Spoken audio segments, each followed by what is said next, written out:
من الشیطان الرجیم بسم اللہ الرحمن الرحیم ما کان محمد ابا احد من رجالکم ولکن رسول اللہ وخاتم النبیین وکان اللہ بکل شیء علیما صدق اللہ العلی العظیم وصدق رسول النبی الکریم ونحن علی ذلک لمن الشاہدین والشاکرین والحمد للہ رب العالمین۔ حضور نبی مکرم شفیع معظم صلی اللہ تعالیٰ علیہ وسلم آپ کے خاتم النبیین آخری نبی ہونے پر احادیث کریمہ جب وہ پیش کی گئی تھی، تو اسی سلسلہ میں آج مزید کچھ احادیث کریمہ پیش کی جائیں گے۔ اس سلسلہ میں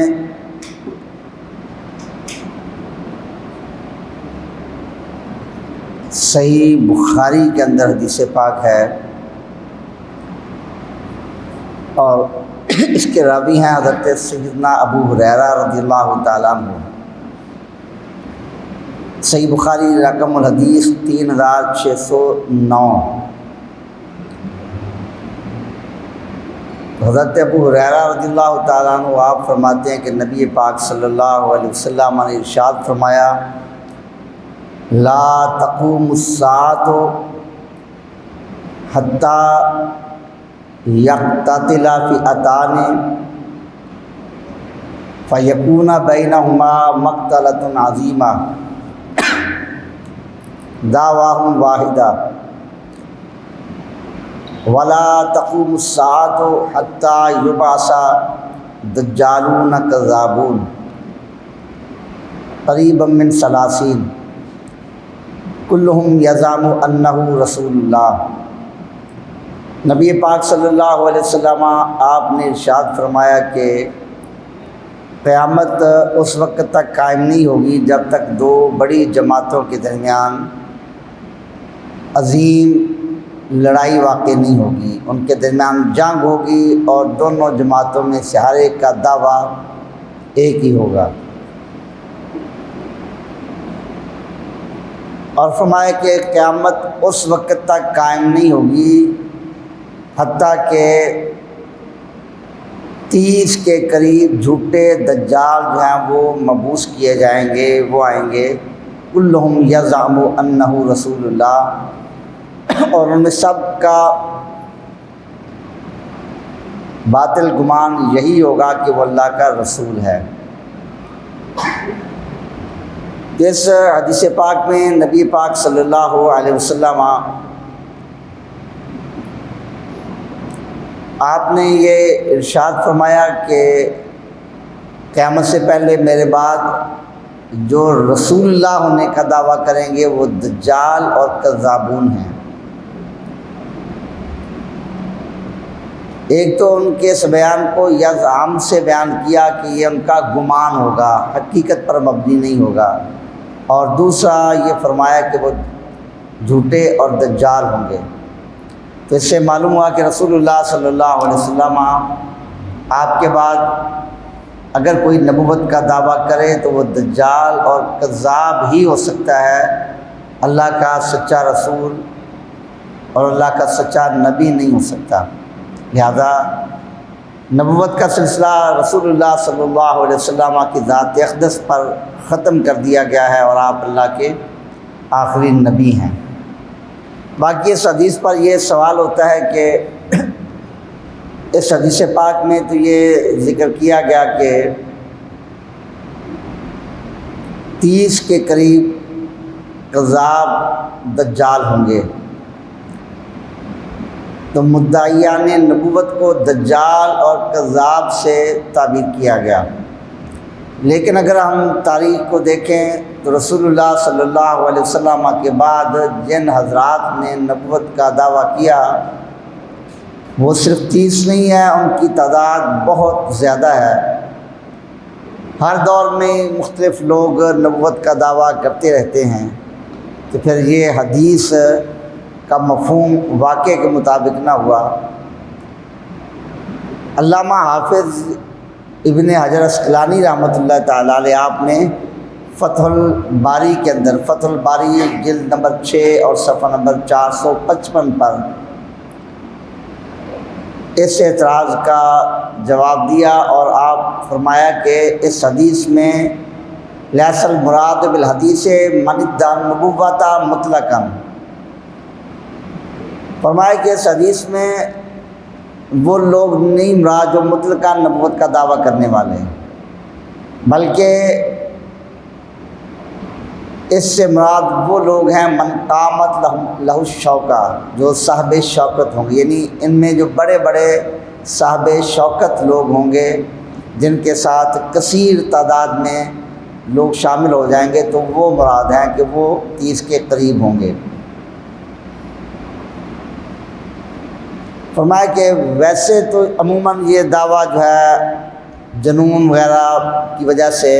پیدا ہو جاتا ہے، لیکن یہاں وہ عام لوگ مراد نہیں ہیں جو مختلف کثیر تعداد میں بعد میں ایسے دعوے کریں گے، بلکہ اس سے مراد بڑے بڑے جو دجال ہیں اور جن کے متبعین کی ایک کثیر تعداد ہوگی۔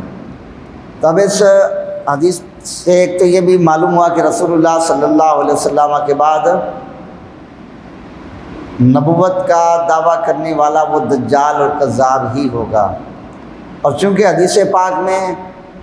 مراد وہ لوگ ہیں جو صاحب شوکت ہوں گے جن کے ساتھ متبعین کی کثیر تعداد ہوگی، تو اس سے یہ بھی پتہ چلا کہ تعداد کی کثرت بھی ان کے لیے حقانیت کی دلیل نہیں بنے گی۔ اگر ان کو ظاہری کثرت حاصل ہو جائے یا شان و شوکت حاصل ہو جائے، قوت حاصل ہو جائے، تو یہ بھی ان کی حقانیت کی دلیل نہیں ہوگی، بلکہ رسول اللہ صلی اللہ علیہ وسلم کے زمانہ اقدس کے بعد ان کا دعویٰ نبوت کرنا ہی ان کے جھوٹا ہونے کے لیے کافی دلیل ہوگا۔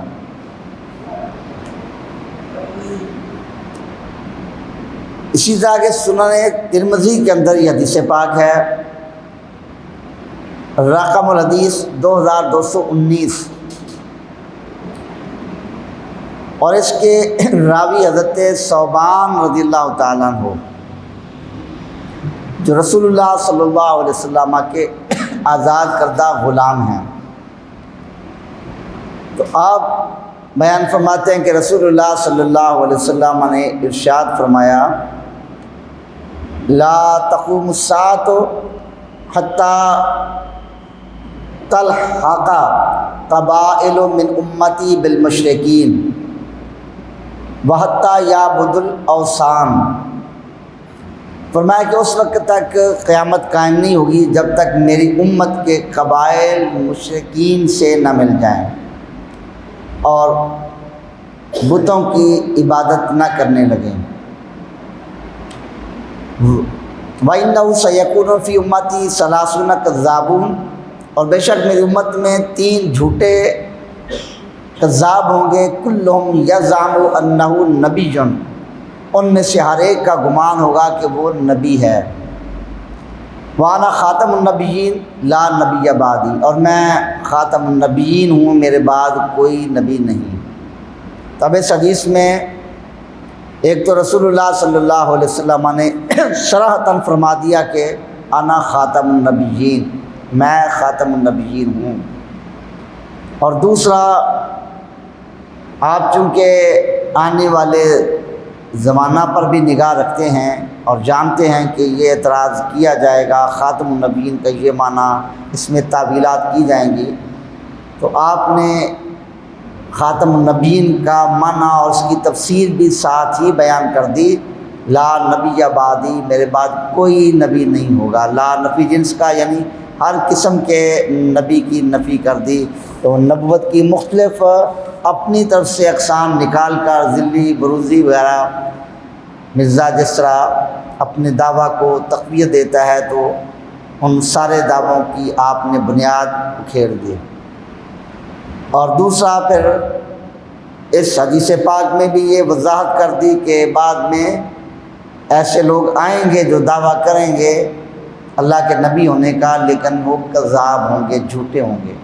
اور یہ بھی فرما دی حتیٰ یزعم کہ وہ صرف گمان کریں گے اور اس دعوے کا حقیقت سے کوئی تعلق نہیں ہوگا۔ باقی اس میں ساتھ یہ بھی بیان کیا کہ میری امت کے قبائل مشرکین سے مل جائیں گے، جبکہ صحیح بخاری میں ایک حدیث پاک میں رسول اللہ صلی اللہ علیہ وسلم نے یہ ارشاد فرمایا، اور وہ آپ کے آخری ایام کی مرض وصال سے پہلے جو رسول اللہ صلی اللہ علیہ وسلم نے آخری خطبہ ارشاد فرمایا، تو اس میں آپ نے یہ فرمایا کہ مجھے اپنی امت سے شرک کا خوف نہیں ہے کہ میری امت مشرک ہو جائے گی، البتہ یہ اندیشہ ہے کہ دنیا کی محبت میں مبتلا ہو جائیں گے۔ اب وہ حدیث پاک ہمارے علماء کرام بھی بیان کرتے ہیں اور اس سے ان لوگوں کا رد کرتے ہیں جو مسلمانوں پر بلا وجہ بات بات پر شرک کا فتویٰ لگاتے ہیں، جیسا کہ تقویۃ الایمان میں یہ طریقہ اختیار کیا گیا کہ مسلمانوں کے معمولات کو شرک قرار دیا گیا جن کا شرک سے کوئی تعلق نہیں ہے۔ تو رسول اللہ صلی اللہ علیہ وسلم آپ نے جو ارشاد فرما دیا کہ میری امت سے مجھے شرک کا خدشہ نہیں ہے، تو پھر بظاہر ان احادیث میں تعارض آ رہا ہے کہ اس حدیث میں فرمایا کہ میری امت کے قبائل مشرکین سے مل جائیں گے اور بتوں کی عبادت کرنے لگیں گے۔ تو چونکہ نبی پاک صلی اللہ علیہ وسلم کی ایک امت دعوت ایک امت اجابت، تو جو فرمایا کہ مجھے شرک کا خوف نہیں، امت اجابت شرک میں مبتلا ہو جائے گی اور امت میں رہتے ہوئے وہ شرکیہ اعمال کرنے لگیں گے، ایسا نہیں ہوگا۔ لیکن جو لوگ دین کو چھوڑ کر مرتد ہو کر مشرکین کے ساتھ ہی مل گئے اور بت پرستی شروع کر دی، وہ اس امت اجابت میں نہیں رہے۔ تو پھر یہ جو حدیث پاک ہے اس میں تو ان لوگوں کا ذکر ہے جو مرتد ہو جائیں گے اور ارتداد کی نفی نہیں ہے۔ دیگر حدیث کریمہ میں اس کا ثبوت ہے، اور رسول اللہ صلی اللہ علیہ وسلم کے زمانے اقدس کے بعد بھی ارتداد کا معاملہ ہوتا رہا۔ حضرت سیدنا صدیق اکبر رضی اللہ تعالیٰ عنہ آپ نے تو فتنہ ارتداد کا مقابلہ کیا، اور اس وقت بہت سے قبائل نے ارتداد اختیار کیا، تو وہاں ارتداد کا بیان ہے کہ وہ مرتد ہو کر مشرک ہی بن جائیں گے، انہی میں شامل ہو جائیں گے۔ لیکن جو نبی پاک السلام کی امت ہے اور اس کے متعلق آپ نے یہ بھی فرما دیا لا تجتمع امتی علی الضلالہ، وہ اجماعی طور پر گمراہی پر جمع نہیں ہوگی، تو اس امت کی یہ خصوصیت اور شان بھی بیان فرمائی کہ وہ شرک میں مبتلا نہیں ہوں گے۔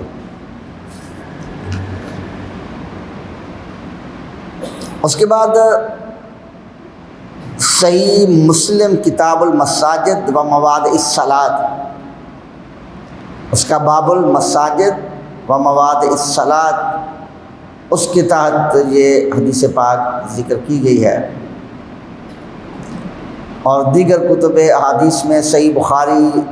7013 نمبر اس میں بھی ذکر کی، صحیح بخاری 2977، صحیح بخاری 7273،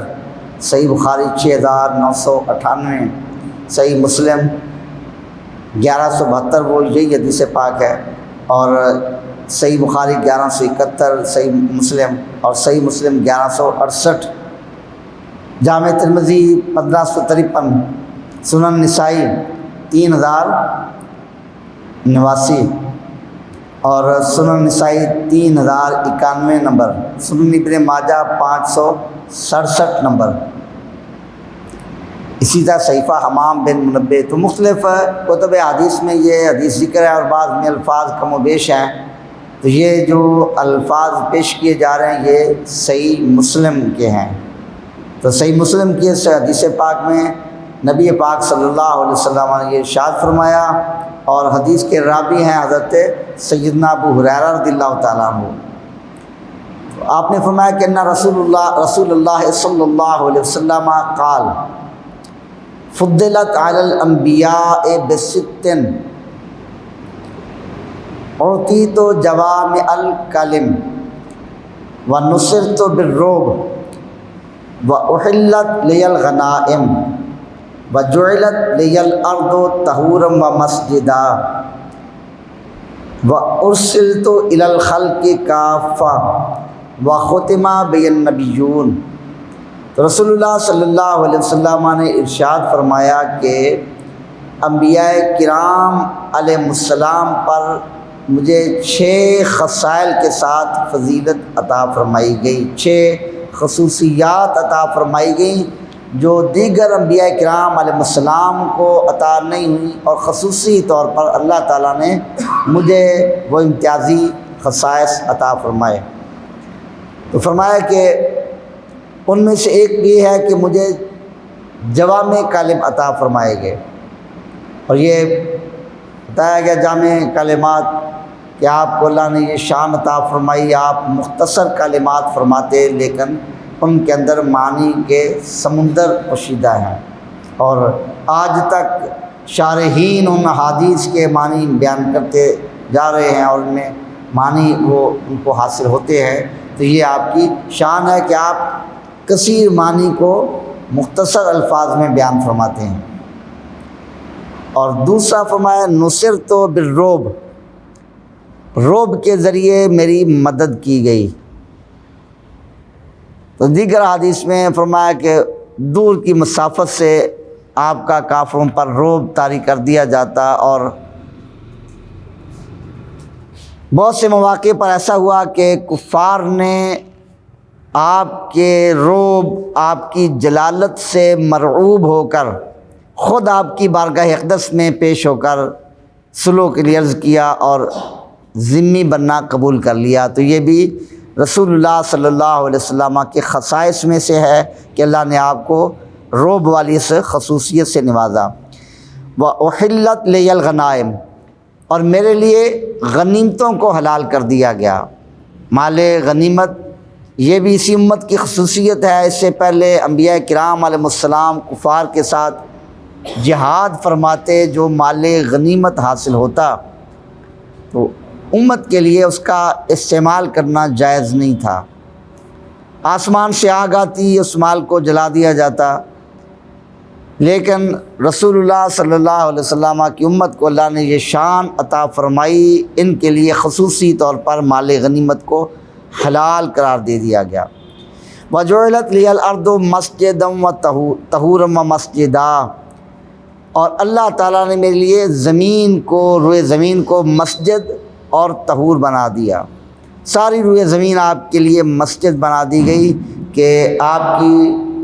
امت کو جہاں موقع ملا، نماز کا وقت آیا، پاک جگہ ہے، اس جگہ نماز ادا کر سکتے ہیں۔ باقی امتوں میں ایسا نہیں تھا، ان کے لیے عبادت کے مخصوص جو مکان جگہیں تھیں اسی جگہ عبادت کی جا سکتی تھی، ہر جگہ مسجد نہیں تھی۔ اور پھر اس زمین کو طہور بنا دیا گیا، اگر پانی نہیں ہے تو زمین سے تیمم کر کے نماز ادا کی جا سکتی ہے۔ یہ بھی آپ کی شان ہے۔ وَأُرْسِلْتُ إِلَى الْخَلْقِ كَافَّةً، اور مجھے پوری مخلوق کی طرف رسول بنا کر مبعوث کیا گیا۔ تو اب اس جملے میں بھی رسول اللہ صلی اللہ علیہ وسلم آپ کی ختم نبوت کی دلیل موجود ہے کہ اس سے پہلے انبیاء کرام علیہ السلام کیونکہ پوری مخلوق کی طرف رسول بنا کر مبعوث نہیں کیے جاتے تھے، تو ان کے بعد پھر کوئی اور نبی یا رسول تشریف لاتے، لیکن رسول اللہ صلی اللہ علیہ وسلم کو اللہ جل شانہ نے پوری مخلوق کی طرف رسول بنا کر مبعوث فرمایا۔ اب آپ کے بعد کسی نبی اور رسول کی نہ کوئی ضرورت ہے اور نہ کوئی گنجائش ہے۔ اور پھر آخری جملہ میں رسول اللہ صلی اللہ علیہ وسلم نے صراحتاً بیان کر دیا، اور گویا اسی جملہ سے حاصل ہونے والے اس معنی کی آگے وضاحت کر دی۔ فرمایا ختمہ بی النبیون، مجھ پر انبیاء کرام علیہ السلام کے سلسلہ کو ختم کر دیا گیا۔ تو یہ مختلف آگے اور بھی احادیث ہیں انشاءاللہ تعالیٰ بیان کی جائیں گی۔ تو کثیر احادیث ہیں، قرآن پاک کی واضح آیت بھی موجود ہے اور دیگر آیات میں بھی دلائل موجود ہیں، اور پھر اتنی متعدد احادیث جن میں صراحتاً نبی پاک صلی اللہ علیہ وسلم نے اپنے خاتم النبیین اور آخری نبی ہونے کا بیان کیا۔ اس کے بعد کوئی شخص دعوی نبوت کرے تو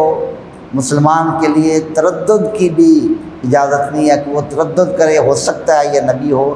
ایسا کرنا بھی اس کے لیے جائز نہیں ہے۔ یہ قطعی اور یقینی اجماعی عقیدہ ہے کہ رسول اللہ صلی اللہ علیہ وسلم اللہ تعالیٰ کے آخری نبی ہیں۔ وما علینا الا البلاغ المبین۔